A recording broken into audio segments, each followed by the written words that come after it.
Hi, I'm Gary and I wanted to talk to you this week about Photoshop and layers. Now, layers isn't exclusive to Photoshop, it's used in other applications as well, but I'm going to show you how it works in Photoshop because quite often when I mention Photoshop, people say to me they don't use it because they don't understand layers. They basically take a quick look and they stop using it. And actually, they're really easy to understand. And I'm going to show you here how I'm going to do it. So I've got actually a photograph and I've got some other bits and pieces as well to actually demonstrate how layers work. And I'm going to quickly show you what they look like in Photoshop as well. So why do you use layers? Well, you might want to actually change something in the photograph, such as the exposure. And you can do that. You can adjust the brightness and contrast of the image by putting a special layer over it called an adjustment layer. And what that does is it doesn't actually change the original picture. So what you're doing effectively is what's known as non-destructive editing. So at any time, you could actually turn that layer off. You could try a different bunch of settings for the exposure or some color, and you can just switch it off in the layers and turn them on and off, and I'm going to show you that in a moment. You might want to make a composite of a picture. So in this instance, I've got a picture here taken in London.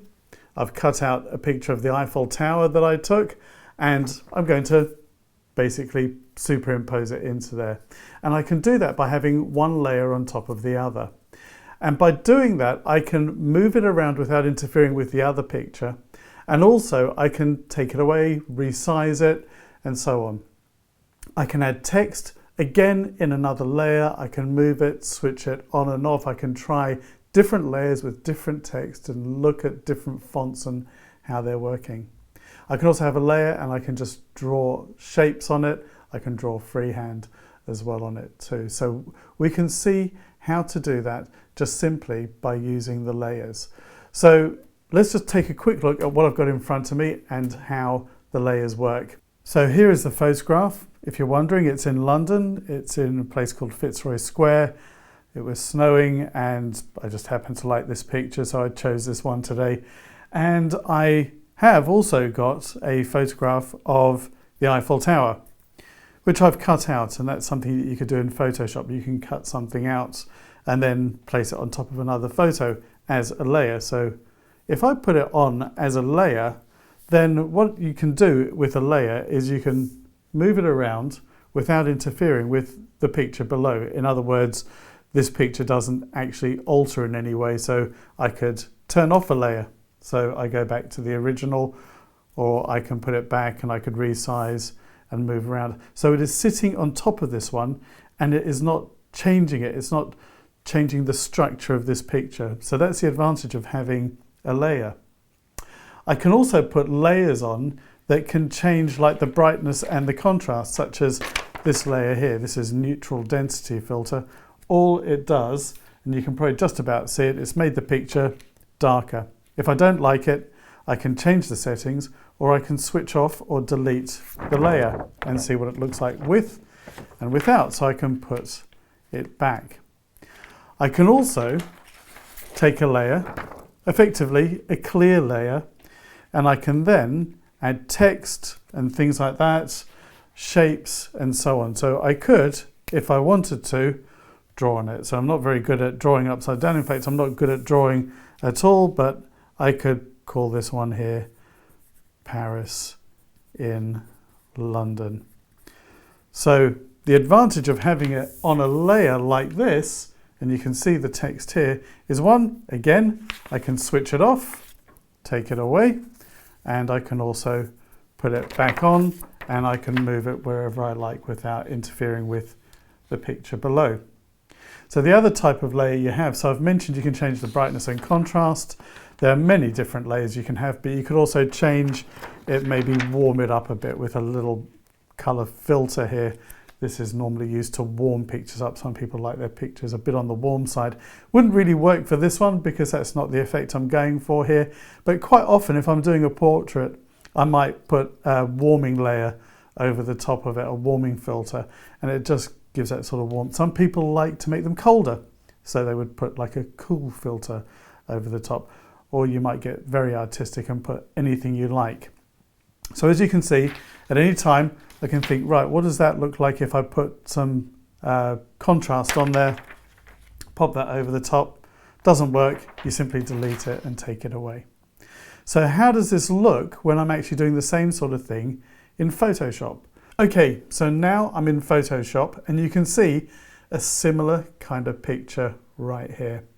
And you can see on the right hand side here, this is where I've got my layers, and you can see there's a tab just here that says layers. And you can see I've got the background image, that's the image of Fitzroy Square. And you'll see that down the side here, I've got these little icons, they're eyes, which when they're showing like this, it means they're displaying. So if I want to get rid of the background and see what everything else looks like, I just simply click on it and it disappears. I can get rid of any of them here. I could get rid of that Eiffel Tower and then I could click and put the background on. So you can have as many switched on or off as you like. You don't have to have them one at a time. I can have the text, turn that off. Paint is the shape here. Probably not the right color for this, but it does stand out. And then I could see what it would look like with just the text, which actually might be all right. Let's just have a look at that again. I'm going to switch the paint on. Yeah, okay, that kind of works. And I also have over the top here, right at the top, you see it's got a photo filter 1. So if I turn that off, you can see when I turn it back on, it makes it a little bit warmer. That's the warming filter that I mentioned. And all of these, I can change settings on them as well. So if I was going to click here on layer 1, which is the Eiffel Tower, I can move it around. I could resize it as well if I wanted to. So I can turn on my transform tools and there you go. I can change the size of it and make it a bit more realistic, like you would have London, right, Eiffel Tower there, but never mind, it's there. You can change, so if I was to move that across, let's move that here. So I've got Paris in London. Let's get rid of that paint box, doesn't look great. So let's get rid of that. I might want to change the color of it. Let's just put it here a little bit.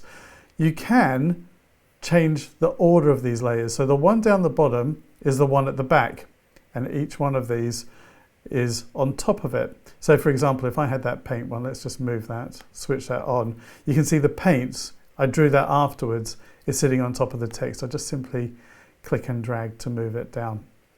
To delete one, I can either click and drag it down to here and put it on this little trash can down here, we'll delete it. Or I could hit delete there as well. It will ask me, do I want to delete the layer? I can say yes. I'm actually going to undo that because I'm going to keep it there. So as you can see, that's how the layers work actually in Photoshop. So they're not too difficult to actually use. You can actually add transparency to them as well. So that paint one there, you can see it's also got opacity, and I can just change that. So it doesn't have to be 100%. I could make it not so solid. And the same applies to any layer that I've got. I can change it. Even the picture of the Eiffel Tower, I could make that a little bit faded out if I like. So as you can see, layers are actually really useful and easy to use too. So now that you understand how they work, you probably want to go and create your own layers, and I've got some tutorials for that. So I've got tutorials on adjustment layers, so you can adjust the brightness and the contrast, how to add text, shapes, draw on them freehand as well, and also how you can take something from one picture and as a composite put it on top of another. And you can have multiple layers, you can have many of these. So go and have a look at those other tutorials, and I'm sure you're going to get right into using layers in Photoshop or whatever application you're using. Thanks for watching.